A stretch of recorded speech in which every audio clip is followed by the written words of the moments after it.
ప్రతి క్యారెక్టర్కి important role ఇవ్వడం జరిగింది. ఈవెన్ అమీర్ ఖాన్ గారికి షార్ట్ రోల్ ఉన్న ఎండింగ్లో వచ్చినా కూడా ఆయన కూడా ఒక మంచి రోల్ ఇచ్చి సౌత్ ఇండియన్ ఫిలిం ఇండస్ట్రీకి పరిచయం చేశారు. ఈ సినిమాకి లొకేషన్ యూనివర్స్కి ఏమైనా సంబంధం ఉందా? ఈ సినిమాకి లొకేషన్ యూనివర్స్కి ఏం సంబంధం లేదు. లోకి మామ ఆల్రెడీ ట్వీట్ కూడా చేశాడు. ఇప్పుడు సినిమా చూసి వచ్చి చెప్తున్నా కాబట్టి లేదన్న, ఎల్సీయూకి ఎక్కడా కనెక్టెడ్ లేదు. ఇది కేవలం రజనీకాంత్ గారి మీద ప్రేమతో, ఆయన మీద అప్యాయతతో, ఆయన్ని మించి కింగ్ నాగార్జున గారి మీద ప్రేమతో సినిమా తీసినట్టు ఉందన్న.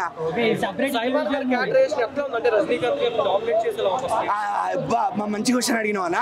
రజనీకాంత్ గారిని డామినేట్ చేయడం ఇప్పటి వరకు ఫిలిం ఇండస్ట్రీలో ఎవరైనా చూసిర్రా? నేను ఇప్పుడే చూసి వస్తున్నాను పవర్ హౌస్ లా. నాగార్జున గారు సైమన్ లా దేవరాజ్ని రజనీకాంత్ని డామినేట్ చేశారు అంతే. అసలు అక్కడ సైమన్ దేవరాజ్ని డామినేట్ చేశాడు. స్టైలింగ్ లో కానీ, స్క్రీన్ ప్రెజెన్స్ లో కానీ, వీళ్ళిద్దరు డ్యూయల్ సీన్స్ లో కానీ, లేకపోతే ఫైటింగ్ లో కానీ ఎక్కడైనా కూడా ప్యూర్ డామినెన్స్ అన్న, ప్యూర్ డామినెన్స్. ఇక ఏంది అంటే బాలీవుడ్ స్టార్ అమీర్ ఖాన్ గారు ఉన్నారు అండ్ ఉపేంద్ర గారు కూడా ఉన్నారు, సీనియర్ డైరెక్టర్ గా యాక్టర్ ఉపేంద్ర గారు. వీళ్ళకి ఎట్లా అనిపించింది అంటే స్క్రీన్ మీద? ఉపేంద్ర గారిని నేను చాలా మెచ్చుకోవాలి. ఎందుకంటే ఆయన హంబుల్ గా వచ్చి లోకేష్ గారికి థ్యాంక్ యూ చెప్తారు. ఆయన పెద్ద డైరెక్టర్, పెద్ద స్టార్ అని కూడా మర్చిపోతారు. బట్ ఇందులో మాత్రం లోకి గారు పవర్ హౌస్ రోల్ ఇచ్చేసారు. ఆయనకు కూడా సెకండ్ హాఫ్ వస్తారు. అనిరుద్ధ్ గారు ది బెస్ట్ బీజిఎం మూవీలో ఉపేంద్ర గారికి కొట్టారు. ప్రతి క్యారెక్టర్ కు ఒక సపరేట్ బీజిఎం కొట్టి ఇంట్రడక్షన్ ఇచ్చారన్న. ప్రతి క్యారెక్టర్ కి అసలు అదేం బీజిఎం కొట్టుడో. ఎన్ని సినిమాలు చూస్తాము, ఆయన కూడా ఇన్ని సినిమాలకు మ్యూజిక్ ఇచ్చారు, ఇన్ని పాటలు ఇచ్చారు. అయినా కూడా ఫ్రెష్ గా కనిపిస్తుంది. ఉపేంద్ర గారిది ఎందుకు అంటే ఒక రిట్రో మ్యూజిక్ ఇచ్చి, ఒక క్లాసికల్ టచ్ ఇచ్చి, ఒక బీజిఎం ఇస్తాడన్నా అక్కడ ఇంకా లేచిపోతుంది మనకి. ఉపేంద్ర గారు ఏంటో, ఆయన క్యారెక్టర్ ఏంటో ఇట్లా లేచిపోతుంది అంతే. ఇంతమంది యాక్టర్స్ ని సరిగ్గా మేనేజ్ చేశారు. 100% హ్యాపీగా హాయిగా మేనేజ్ చేశారు లోకేష్. అదేదో వెన్నతో పెట్టిన విద్యలాగా. అటు శోభిన్ అంటే ప్రతి ఇండస్ట్రీ నుంచి ఉన్నారన్న. బాలీవుడ్, కాలీవుడ్, మాలీవుడ్, శాండల్వుడ్, టాలీవుడ్ ప్రతి దగ్గర నుంచి క్యారెక్టర్స్ ఉన్నారు. ప్రతి వాళ్ళకి ఎక్కడ అన్యాయం లేకుండా ఈక్వల్ ఇంపార్టెన్స్ ఇచ్చారు. పూజా హెగ్డే గారు only glamour appearance, only song కోసమే, ఓన్లీ కుర్రగారు కోసమే. మౌనిక అన్నప్పుడల్లా మనం ఎగరడానికి, మంచిగా ఎంజాయ్ చేయడానికి. శోభిన్ గారు డాన్స్, ఆయన డాన్స్ రాదని చెప్తారు కానీ సినిమా చూస్తే నాకైతే అలా అనిపించలేదు. ఎందుకంటే ఆయన వేసే స్టెప్పులు అంటే మనిషికి ఫిట్స్ వస్తే గిలగిలా కొట్టుకుంటాడు కదా, అలాంటి స్టెప్పులు వేసారు.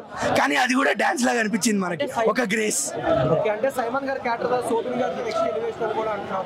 సైమన్ గారి క్యారెక్టర్ తర్వాత శోభిన్ గారిది 100% next important character. War 2 versus కూలీ ఈ ఆగస్ట్ 15th కి జరిగే ఫ్రీడమ్ ఫైట్ లో కూలీలకి ఫ్రీడమ్, కూలీలందరికీ ఫ్రీడమ్. ఎందుకంటే పవర్ హౌస్ లోకి వెళ్ళారు వాళ్ళు. పవర్ హౌస్ తో వాళ్ళకి ఫ్రీడమ్ వచ్చేసింది. వార్ 2 మీరు యుద్ధాలు చేసుకోండి, మీరు ఏమైనా స్పైలు, ఏమైనా అండర్ కవర్ ఆపరేషన్లు చేసుకోండి, వర్కౌట్ కాదు. వార్ 2 దేశం కోసం అని అయితే నాకు ఎక్కడా కనిపించట్లేదు అన్న. ఎందుకంటే సినిమాలో దేశం కోసం కన్నా అది వాళ్ళ ఇంపార్టెన్స్ చూపించుకోవడానికి అన్నట్టు అయిపోయింది సినిమా. వార్ 1 కూడా చూసాం, మనకి దేశం కోసం అంతే ఏం కనిపించలేదు. సినిమా అంతంత మాత్రంగానే ఉండింది. మరి వార్ 2 లో మన ఎన్టీఆర్ గారిని వాడుకోవడం అది కూడా అంత బాలేదు. ఎన్టీఆర్ మెయిన్ హీరో అని మన తెలుగు ప్రేక్షకులు అనొచ్చన్న మమకారంతో.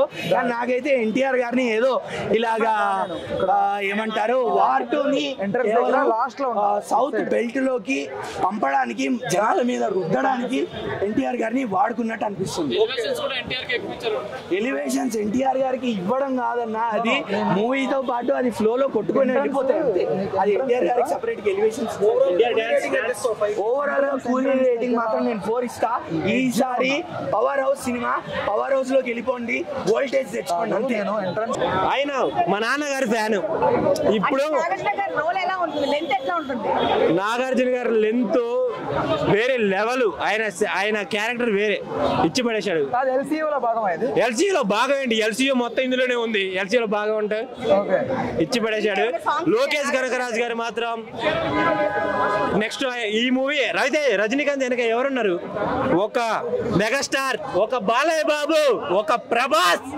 ఆయన గ్లామర్ రోల్ కోసం చెప్పాడు.